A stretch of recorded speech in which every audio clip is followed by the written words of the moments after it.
love what I do. I love helping other people. In fact, I don't mind sharing. I've got a book that's coming out soon. I let you know about that recently. Very excited about. I've shared it with some people, and boy, they say this is really good. Doing stuff like that, but I will also tell you, I've had a ton of failures, a ton of failures. But if you learn from your failures and you grow from those failures, do better the next time.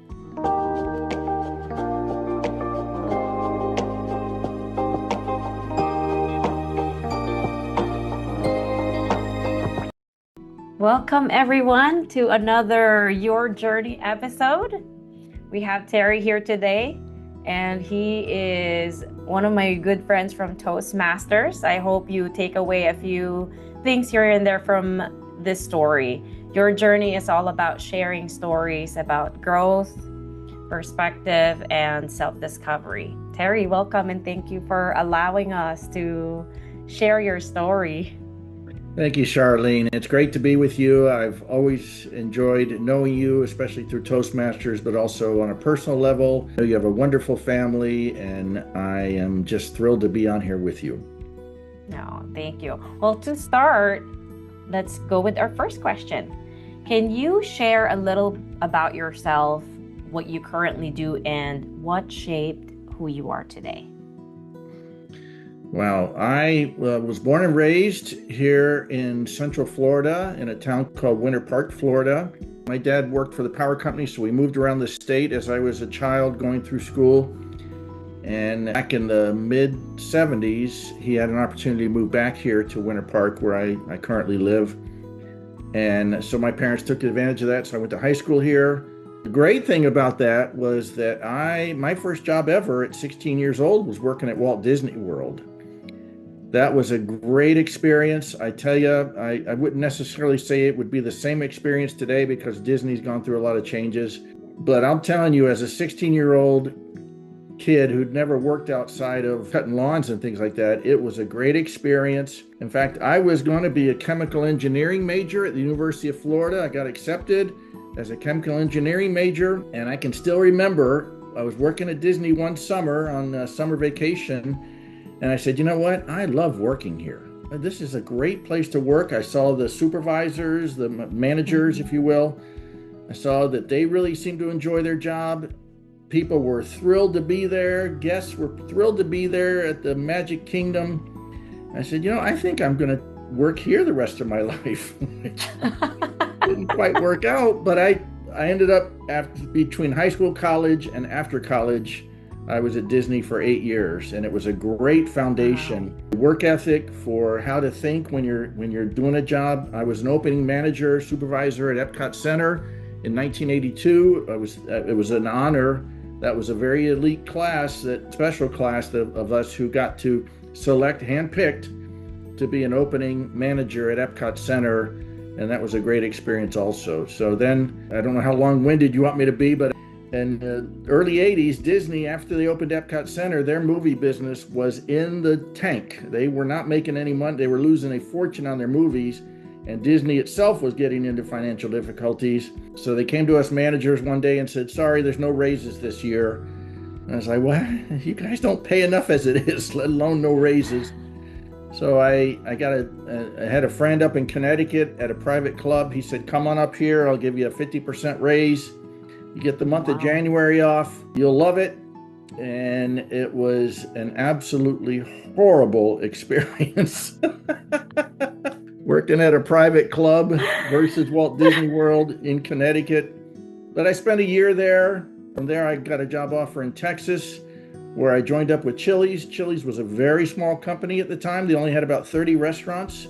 This is the mid 80s. I did my 3 months of training with them, and they said, we want you to move to California, and we're going to open up a bunch of restaurants in California. So they moved me to Northern California, to the town of Fremont, where I worked for them for a couple of years and ended up being out in California 35 years. I never thought I'd be out there that long, but I had an opportunity to move back to Florida. I had not wanted to stay in California long term, as got towards my retirement years. So I was able to return back to Florida 5 years ago, and have been here ever since. Wow. You have plenty of experiences. Yes, many experiences. I was not happy with the politics in California, the cost of living, the crime, the Yeah. homelessness, the traffic. I was raised in a conservative Christian home. I never Mhm. lost those values. I did not like what I saw in the way that they thought that crime was not the fault of the people you doing the crime. Where homeless people, if we just give them a home, they'll stop doing drugs and alcohol. No, no, no. Their solutions to everything was the complete opposite of what I thought. People who are homeless, the vast majority are drug and alcohol addicted. They need treatment. They don't need homes. And the perfect example of that is when they put these homeless people in five-star hotels in San Francisco during COVID, and many of them turned them into meth labs and drug sales. Everything that was going on in California, I did not agree with. So when I had the opportunity to move back to Florida, I took it, and I am much, much happier here. It's all about that, right? Where you find your happiness. That's right. It really Well, and is. where God wants you to be. I am a strong believer in Jesus Christ, and I want to serve him and serve others. And so I want to go where he wants me to go. By the way, just for that reason, in 2018, I started a Facebook group called Leaving California, because I knew I wasn't the only person who was not happy with the way things were going. So I was able to understand that there was going to be an exodus out of California long before it became mainstream. And of course, I think I've heard over 1 million people have left in the last 6 years. Wow. Through outmigration, through domestic outmigration. Now, of course, they've brought in a lot of immigrants. I don't know if you want to, a lot of immigrants into California. So they're saying that the population is stabilized, but it's a whole different class. If you've got people who are dependent upon the government versus taxpayers who are leaving, you're going to have a real problem in the years to come. So anyway, today, between Leaving California and Life After California, I have over 300,000 members, and we've helped tens of thousands of people actually live a better life outside of California. I'm happy to be helping those people too. Oh, that's great. I'd love to hear that. And you've had so many experiences throughout your career, your personal life. What has been one of the biggest challenges you faced in life, and how did you overcome it? Well, I have to say, my biggest challenge was my divorce. I was married for 25 years. I had a really nice house in the East Bay, bought it brand new back in 1999. My wife was a stay-at-home mom. She was a wonderful mom to our children, but we certainly had our challenges as a married couple. She was the reason I stayed in California for so long, because she wanted nothing to do with leaving, just fine. But when that ended in 2021, that was probably the hardest thing I've ever been through in my life. Although I knew our marriage was not great, I was not expecting it. But it's interesting. I would talk to other men who had gone through the same experience, and they said, Terry, you may not feel it, you may not know it, but God is with you. And one day you'll realize that God has been with you this entire time. I'm a big believer in Romans 8:28. It's funny, I saw it twice today. I have a morning devotional where I read the Bible, but I also do devotionals. And Romans 8:28 is, everything works for the good of those who love God, for those who are called according to his purpose. That doesn't mean that everything good is going to happen to us, but God works everything for good. And I will tell you, Charlene, I am living a great life right now as a single man. Our two sons are wonderful men, wonderful godly men, adults now, which is hard to believe. You'll see, it goes slow when they're young, but once they get to school, high school, everything else, it flies by, which is not the end of the world, because I still remember all of those hundreds of sleepless nights. But anyway, I'm about the happiest I've been in many, many years right now. And it's all because I've just handed everything over to God. Not a Pollyanna where I just think that, oh my gosh, look at me, everything's just spectacular. Think bad things still happen. But again, one of my foundational scriptures is, everything works for the good of those who love God and are called according to his purpose. But I also stand on another one. Proverbs 3:5-6 says, trust in the Lord with all your heart. Lean not to your own understanding. In all your ways acknowledge him, and he shall direct your path. So if God's directing my path because I'm looking to him, then I know that each day has an opportunity to have God direct my life in the way that I would want to serve him and serve others. It's great waking up every day saying, okay, God, your will be done, not mine, and just looking for that way. That's great. I didn't realize just how, when you say 2021, I thought about it's like, oh, wow, that's recently. And then I look at, oh, it's 2026. It's been 5 years ago.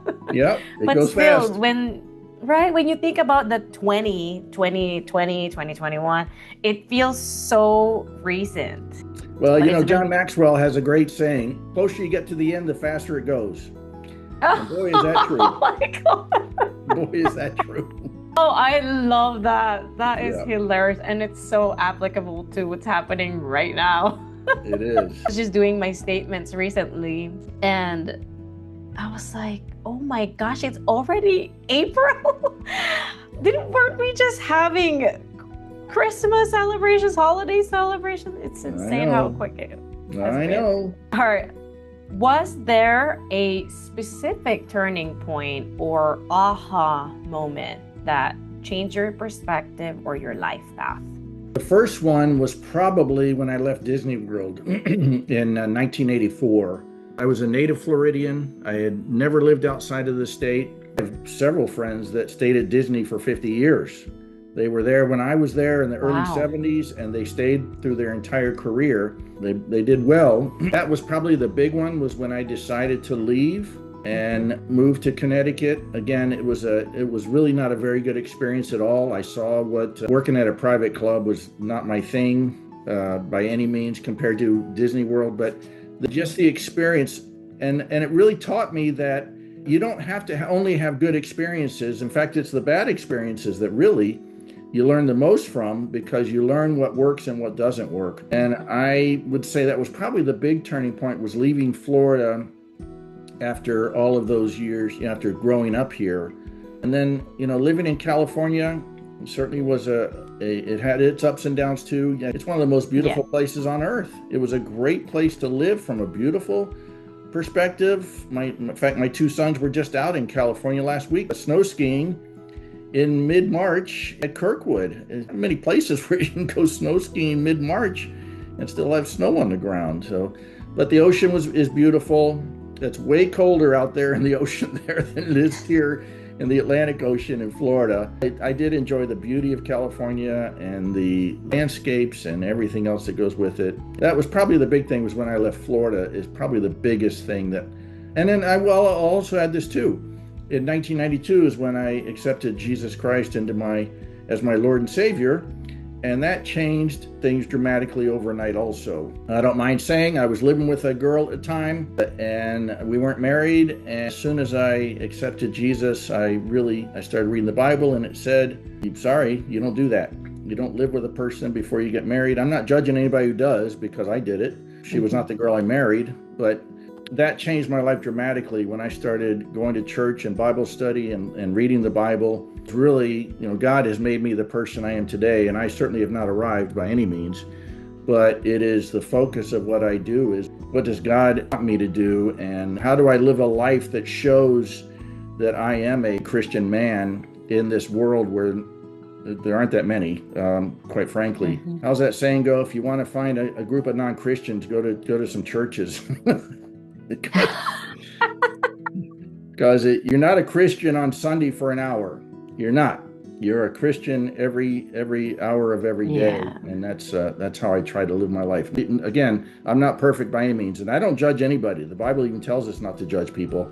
I don't judge anybody. I do try to live a life that is worthy of my calling, which is to serve Him and serve others. That's very powerful, Terry. And thank you for sharing that, because I think that a lot of people are lost in their paths, and hearing this story from you can give them an idea of how they can get back up out there. We live in a world that tells you that be your own person. It feels good, do it. You are a different way than the way you were made, born, whatever. Go for it. I don't have a problem with that as long as it's from a biblical standing. The Bible's very clear on how to live your life.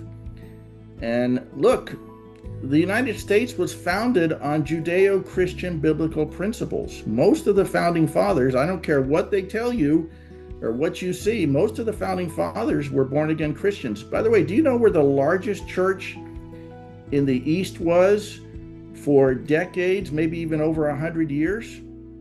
No. It was in the capital of the United States. Every Sunday in the congressional chambers, they held church every Sunday for, I think it was over 100 years.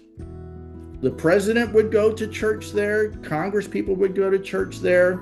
You know, people love to quote Thomas Jefferson as a someone that they would prefer as a deist, if you will. But Thomas Jefferson went to that church.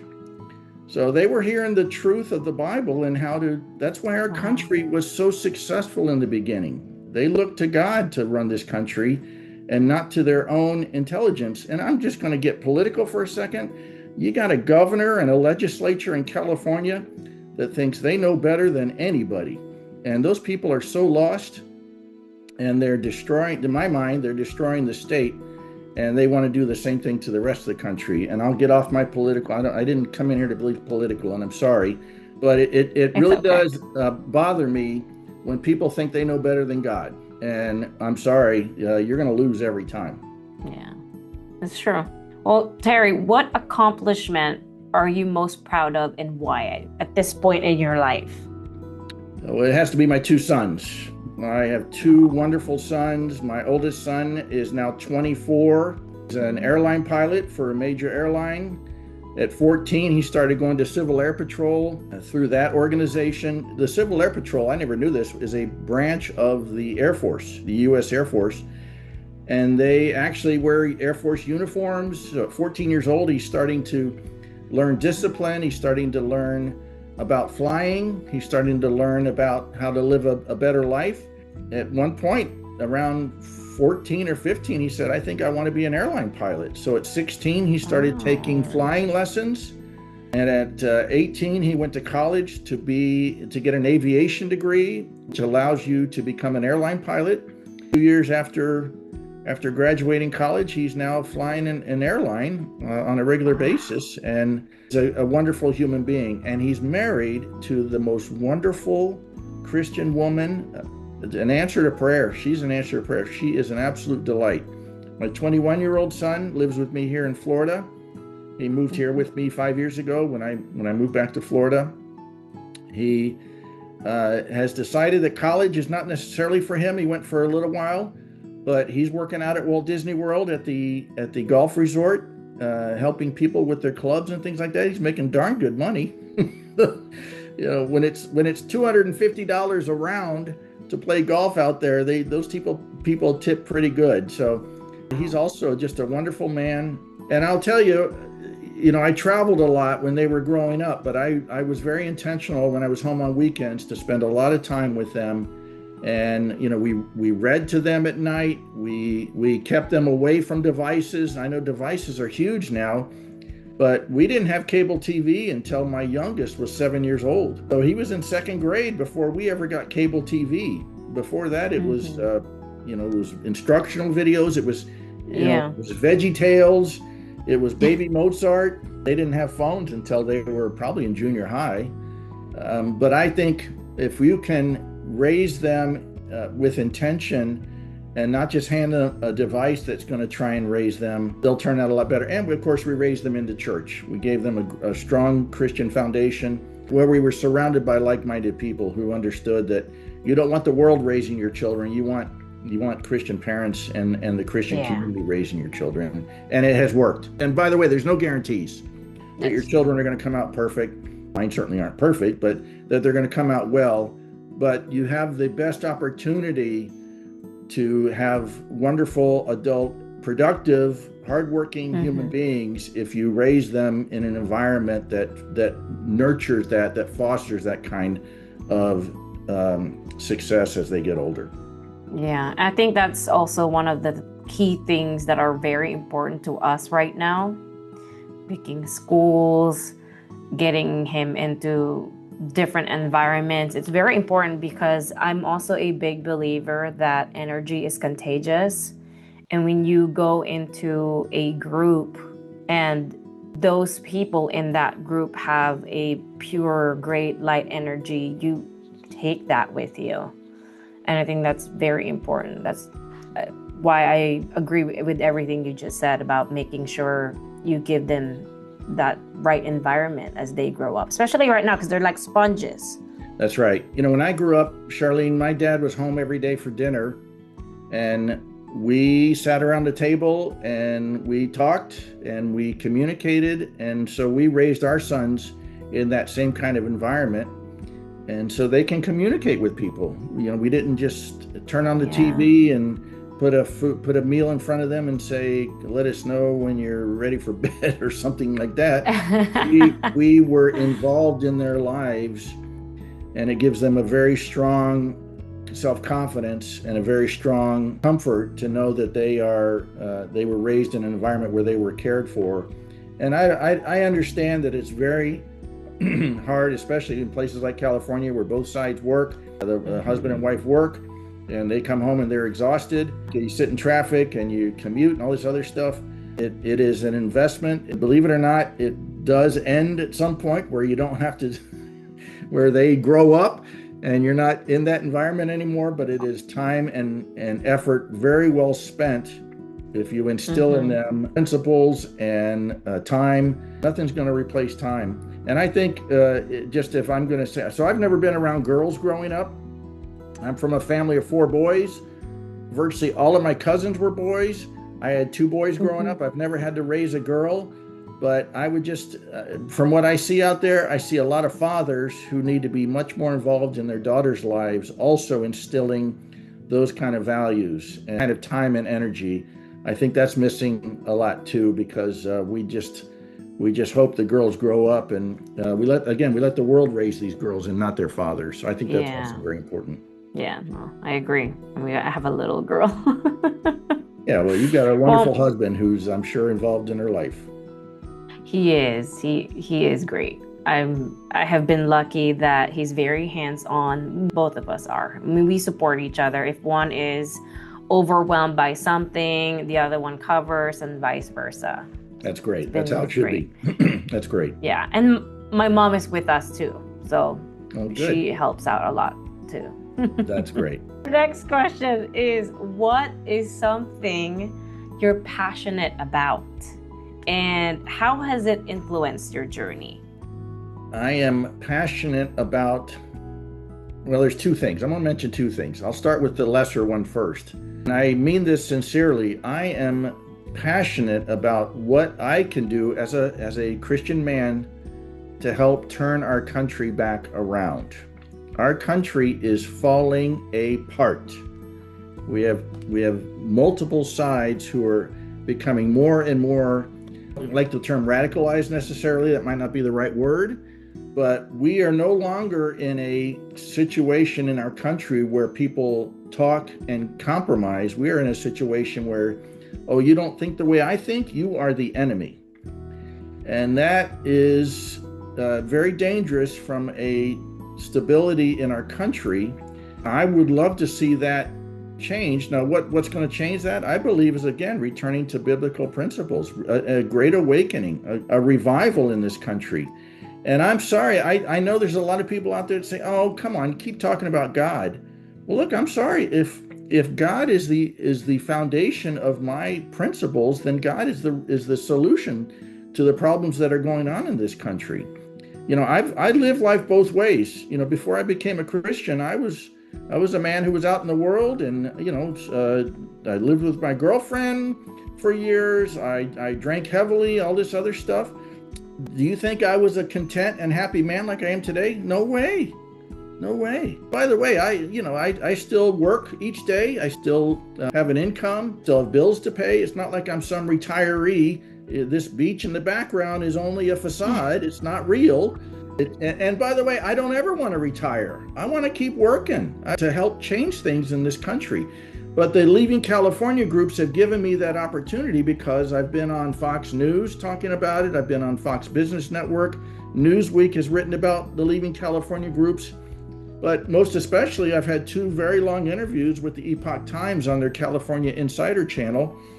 And I've been able to talk about how we need to have a change of the leadership in this country and the way they think about solutions in this country. That has been what I have been most passionate about, and what I'd like to see. 2 things that I think is we need to put God back into the foundation of what is right and wrong in this country. And I want to do what I can for that. So it's just, I'm only one person, but I will do everything I can to advance that to where people understand that there are going to be consequences if we continue down this path the way we're going now. There's going to be a big change. And it's not for me, it's for our children, right? It's for our children and grandchildren and their children that we need to turn things around to the way it used to be. No, thank you for sharing that. You know what, the other thing that I'm very admirable of you is also your dedication to learning and to just committing to your self-improvement. To those of you who don't know, we have our weekly meeting every Wednesday, 3:30 to 4:30 p.m. And even though you're miles and miles apart from us, you always make that meeting unless you absolutely can't. And you're always the first one raising your hand during our table topics. When the speaker doesn't show up, you put yourself out there. And I bet that's not easy, and yet you still do it. And like I said, that's one of the things that I really admire about you. Well, it comes from the belief that if I just do stuff that is out of my comfort zone long enough, it will no longer be out of my comfort zone. I joined Toastmasters probably 2 years after I started thinking about joining Toastmasters. Now, I joined in 2017, I think it was. The reason I waited so long is because I knew I'd have to speak. It's like, I don't want to talk in public. I don't want to. But I had a job that had me speaking in public, and I did all right, but I had no tools. I had no experience of speaking in public. And so that's why I joined Toastmasters. And that's why in the beginning, I was like, look, either I'm going to sit here and be a bump on a log and not grow, or I'm going to speak each week as often as I can, at least. And if I do that enough, I'll be comfortable with it. And I got to tell you, Charlene, I'm still not that comfortable with it. I'm still getting nervous when I talk and everything else. But if you just do it enough, it just becomes that muscle. I'll share one more thing with you. When I moved back to Florida, I started swimming laps in a lap pool because I physically, and I'll be 67 in May. Physically, I want to, I see others who are getting older and older as their bodies wear out, but they don't take care of themselves. Now, I don't eat as well as I should. I'm just going to tell you right now, I like peanut butter and jelly sandwiches, and I shouldn't be eating those, but I still eat them. But I said, I'm going to give myself the best opportunity to live a healthy life. So I started swimming laps. So about 6 days a week, I swim laps, and I swim for a minimum of 30 minutes. And in the beginning, it felt like I was going to drown because I would swim like 10 feet. I'm like, well, I'm out of breath already. But now today I can swim 30 minutes. I usually swim 30 to 40 minutes, no problem, because I've done it for almost 5 years now. So that is one thing if you just keep doing it. But what do most people do who join a gym? They go for the first month and then they stop going. And then they go for another month and they're starting all over again. But it's the same way. By the way, just you mentioned doing better. I just happen to have this sitting next to me. I'm currently reading Shannon Bream's new book called Nothing is Impossible with God. Shannon Bream, of course, is on Fox News. This is a spectacular book about the people in the Bible who were underdogs. Gideon and Moses and people who had doubts about whether they would be able to accomplish what God wanted them to. And so I try and read a book as often. Well, I try and read a book daily, even if it's just a small section, just to get an inspiration to continue to grow. Now, I read the Bible every day, 7 days a week. I read the Bible every day, and I do devotionals. Which, by the way, once your kids are out of the house, it's a whole lot easier to read that Bible and actually know what you're reading because you're not exhausted from being up at Oh, 11 I o'clock bet. in the I'm morning. sure.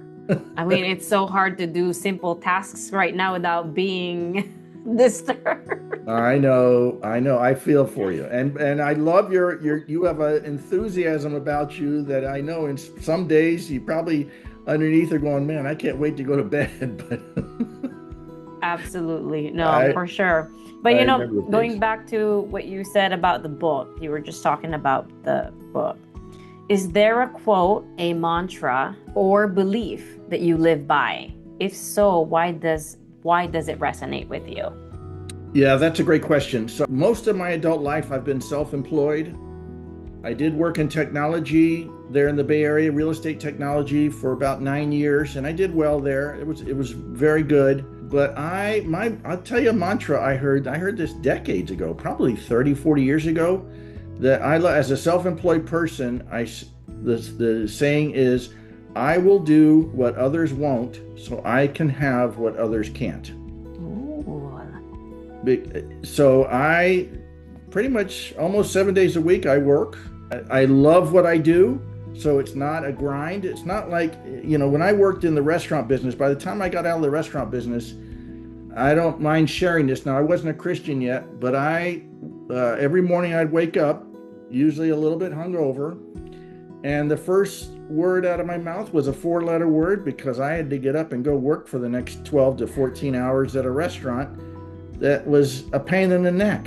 I did all right. I mean, I did well. I was a general manager, Chili's, but there was so many problems with 1,000 things could go wrong. I don't wake up that way today. I wake up excited about I've got my 3 dogs that I play with. I read my Bible and then I work. And I love what I do. I love helping other people. In fact, I don't mind sharing. I've got a book that's coming out soon. I let you know about that recently. Very excited about. I've shared it with some people, and boy, they say this is really good. Doing stuff like that. But I will also tell you, I've had a ton of failures. But if you learn from your failures and you grow from those failures, do better the next time. And let me just share one more thing. I mentioned how great it was to have Disney as a foundation. You know what Disney taught me? The one thing they taught me above just a work ethic, they taught me that there is always a better way to do something. That doesn't mean you have to invent anything. I always thought, well, if you want to get rich, you got to invent something. No, just take it and make it better.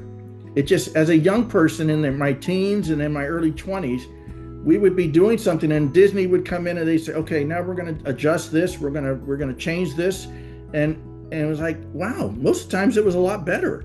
So that was your systems and how you work. And that's why I will never stop learning either, because there's always a better way out there to do something that others haven't thought of. And I'll give you an example. So I was a general manager at Chili's in Fremont. This is bizarre, but Chili's used to be called Chili's. They didn't focus like most restaurants in that day were called so-and-so bar and grill, right? They focused on the bar. Chili's is like, well, we don't want to be a bar first. We want to be a restaurant. So I said, okay, let's call it Chili's Grill and Bar, which I didn't. So I just sent that to the corporate and they said, that's a great idea. We're going to do that. We're going to call it Chili's Grill and Bar and not Bar and Grill. And then the other thing I'll add is that I had the first restaurant. One day I'm watching TV. I'm watching the World Series in the restaurant, in the bar, and the volume on the TV itself was not loud enough. So I said, what if I hook it to the speaker? So I went up one night, went up in the attic and brought down the speaker wire and attached it to the speaker.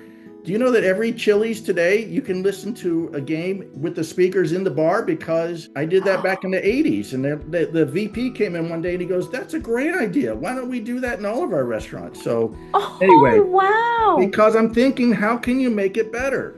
Not just status quo. How do you make it better? So always, I love going through life that way.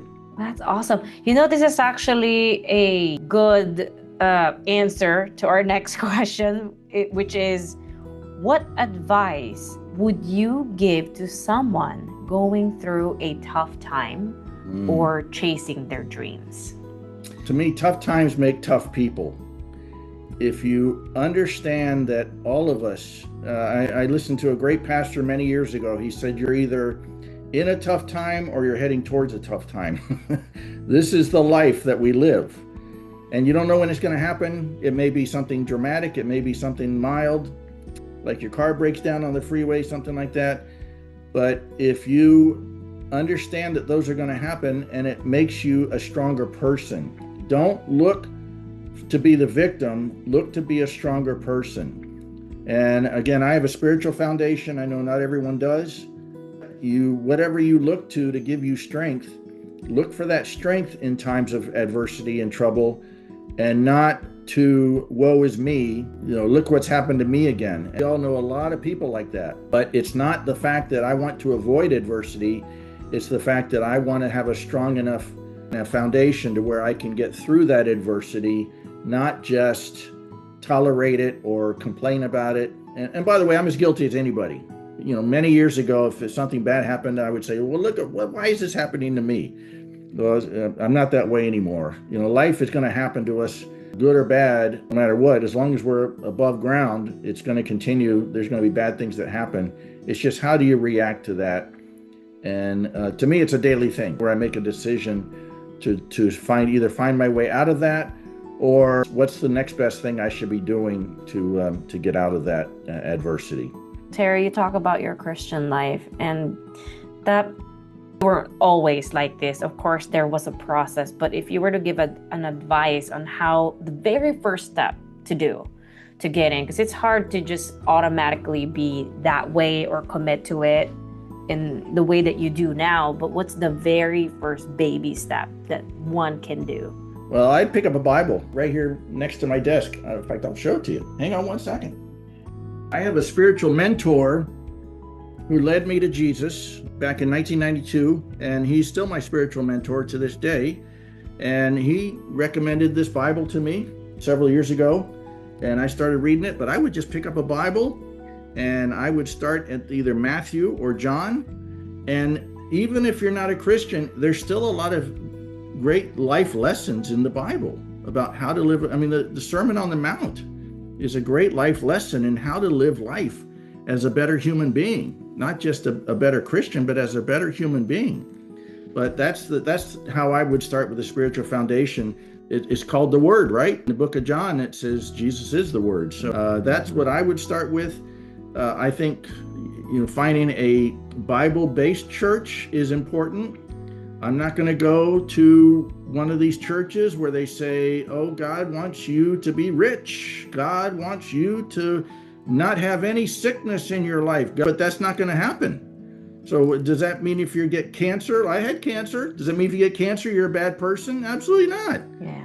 No, yeah. It just means you look to God and look to God for healing and treasure each day. Each day is a gift. That's why they call it the present, right?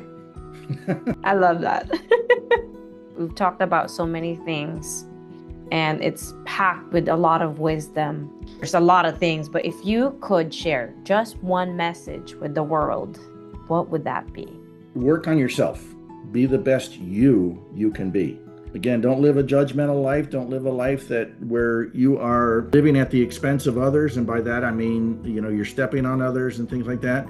Just be the best you can be, and work on you, because that is something you have control over. I have no control over other people and what they do, but I have control over what I do, and to be the best influence on how they live their life. And I think that's really, if we started there, a lot of people live their lives saying, what's in it for me? I live my life, and again, I'm not perfect, but I try and live my life as what can I do for you to make your life better?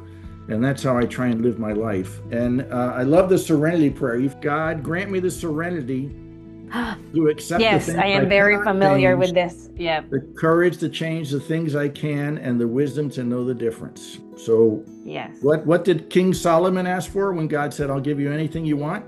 He asked for wisdom. So wisdom is important also. And wisdom is not watching this Netflix series and all this other stuff. There's a lot more to life than... I'm not against entertainment, but you need to focus on yourself and being the best you, and not living your life vicariously through somebody else. I agree with that. I mean, going back to what you said, there's nothing wrong with entertainment, but I'm also a big believer of filtering the type of entertainment that you consume, because your brain is just like a stomach. It has food, and if you give it bad thoughts or not so good entertainment and that's consuming that, it's also not good, and it actually ends up displaying in your actions, in the way you think. That's why filtering that is also very important. Oh, Charlene, you nailed it. That's absolutely right. We have a society that's addicted to alcohol, to drugs, to sex. I don't put any of that stuff in front of me. I don't anything with sexual content that comes across on TV or something, I turn it off immediately. I have no desire to put that into my brain, because just as you said, that can get a foothold and grow into something that I don't want it to be. And I try and keep things that come into my eyes and my ears. That's why I don't read, salacious novels or anything like that. I just try and put good in, and I don't consider myself a prude, but I definitely have a filter on what I allow myself to watch and not watch, and see and not see. But you're right, and that stuff affects people. By the way, I loved it when Hollywood, 30, 40 years ago, they said, hey, people aren't influenced when they see people smoke cigarettes in movies. People aren't influenced when they see people in movies do drugs. But yet, why do we have commercials on TV? Because they're trying to influence how you live your life. And of course it has an effect. So that's the fallacy of what Hollywood teaches. And that's why I'm not much of a Hollywood fan in the way they try and indoctrinate us into the way they think. I think that's, I avoid that like the plague. Yeah, I think you may not realize it, but it's eating all that. Our subconscious is taking all that, and we may not realize that it's affecting us, but it does. Absolutely. Well, you just said it yourself.